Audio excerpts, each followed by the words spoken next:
Hi, my name is Curloo, and today we're going to read Chapter 2 in Alice's Adventures in Wonderland.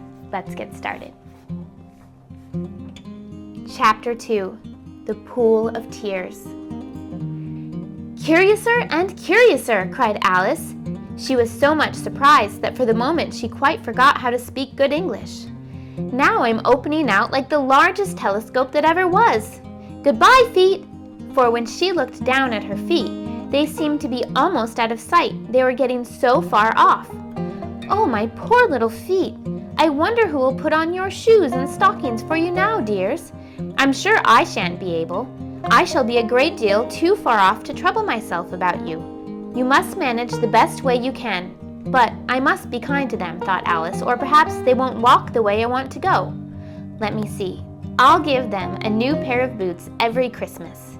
And she went on planning to herself how she would manage it. They must go by the carrier, she thought, and how funny it'll seem sending presents to one's own feet, and how odd the directions will look. Alice's right foot, Esquire, hearthrug, near the fender, with Alice's love. Oh dear, what nonsense I'm talking. Just then her head struck against the roof of the hall. In fact, she was now more than 9 feet high, and she at once took up the little golden key and hurried off to the garden door. Poor Alice! It was as much as she could do, lying down on one side to look through into the garden with one eye. But to get through was more hopeless than ever. She sat down and began to cry again. "You ought to be ashamed of yourself," said Alice, "a great girl like you." She might well say this. "To go on crying in this way. Stop this moment, I tell you." But she went on all the same, shedding gallons of tears until there was a large pool all around her, about 4 inches deep and reaching halfway down the hall. After a time, she heard a little pattering of feet in the distance, and she hastily dried her eyes to see what was coming. It was the White Rabbit returning, splendidly dressed, with a pair of white kid gloves in one hand and a large fan in the other. He came trotting along in a great hurry, muttering to himself as he came, "Oh, the Duchess! The Duchess! Oh, won't she be savage if I've kept her waiting!" Alice felt so desperate that she was ready to ask help of anyone, so when the rabbit came near her, she began in a low, timid voice, "If you please, sir." The rabbit started violently, dropping the white kid gloves and the fan, and scurried away into the darkness as hard as he could go. Alice took up the fan and the gloves, and as the hall was very hot, she kept fanning herself all the time she went on talking. "Dear, dear, how queer everything is today, and yesterday things went on just as usual. I wonder if I've been changed in the night. Let me think. Was I the same when I got up this morning? I almost think I can remember feeling a little different, but if I'm not the same, the next question is, who in the world am I? That's the great puzzle." And she began thinking over all the children she knew that were of the same age as herself, to see if she could have been changed for any of them. "I'm sure I'm not Ada," she said, "for her hair goes in such long ringlets, and mine don't go in ringlets at all. And I'm sure I can't be Mabel, for I know all sorts of things, and she knows such very little. Besides, she's she, and I'm I, and oh dear, how puzzling it all is. I'll try if I know all the things I used to know. Let me see. 4 times 5 is 12, and 4 times 6 is 13, and 4 times 7 is, oh dear, I shall never get to 20 at that rate.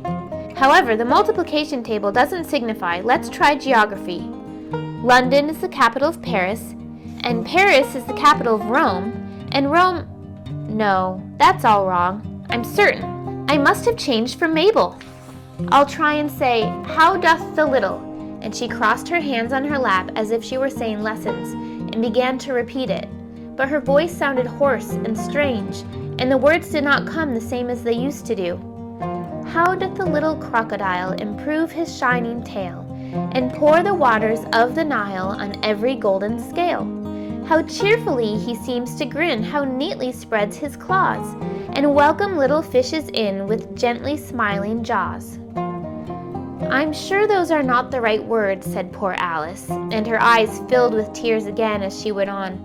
I must be Mabel after all, and I shall have to go and live in that poky little house and have next to no toys to play with and, oh, ever so many lessons to learn. No, I've made up my mind about it. If I'm Mabel, I'll stay down here. It'll be no use their putting their heads down and saying, 'Come up again, dear.' I shall only look up and say, 'Who am I then? Tell me that first, and then if I like being that person, I'll come up.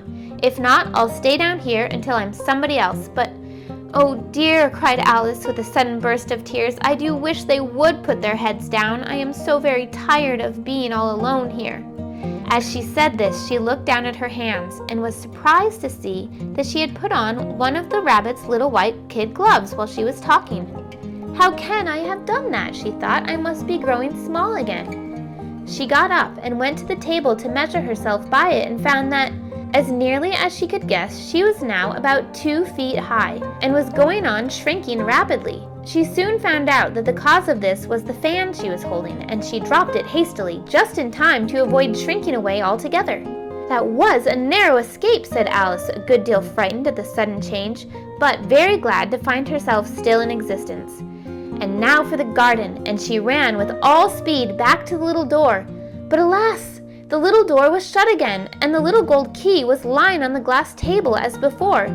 "And things are worse than ever," thought the poor child, "for I never was so small as this before, never, and I declare it's too bad, that is it." As she said these words, her foot slipped, and in another moment, splash!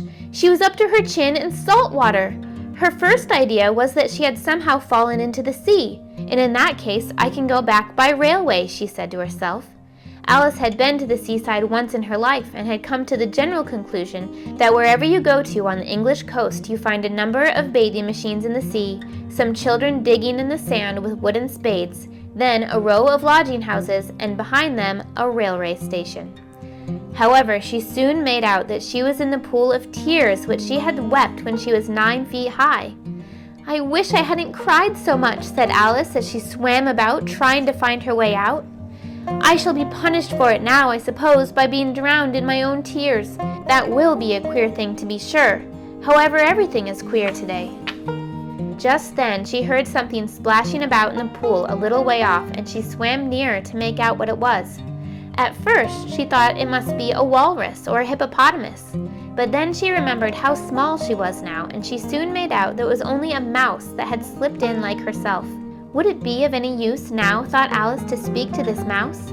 Everything is so out of the way down here that I should think it very likely it can talk. At any rate, there's no harm in trying. So she began, "Oh, mouse, do you know the way out of this pool? I am very tired of swimming about here, oh mouse." Alice thought this must be the right way of speaking to a mouse. She had never done such a thing before, but she remembered having seen in her brother's Latin grammar, "A mouse, of a mouse, to a mouse, oh mouse."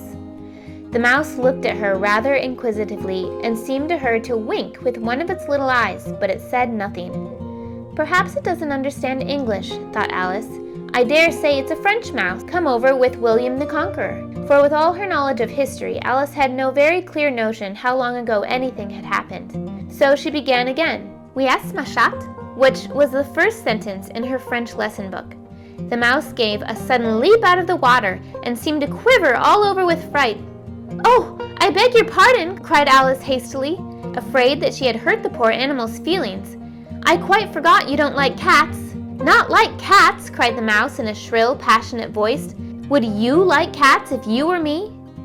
"Well, perhaps not," said Alice in a soothing tone. "Don't be angry about it. And yet I wish I could show you our cat, Dinah. I think you'd take a fancy to cats if you could only see her. She is such a dear, quiet thing." Alice went on half to herself as she swam lazily about in the pool, "And she sits purring so nicely by the fire, licking her paws and washing her face, and she is such a nice soft thing to nurse, and she's such a capital one for catching mice." "Oh, I beg your pardon," cried Alice again, for this time the mouse was bristling all over, and she felt it certainly must really be offended. "We won't talk about her any more if you'd rather not." "We, indeed," cried the mouse, who was trembling down to the end of his tail, "as if I would talk on such a subject. Our family always hated cats, nasty, low, vulgar things. Don't let me hear the name again." "I won't indeed," said Alice in a great hurry to change the subject of conversation.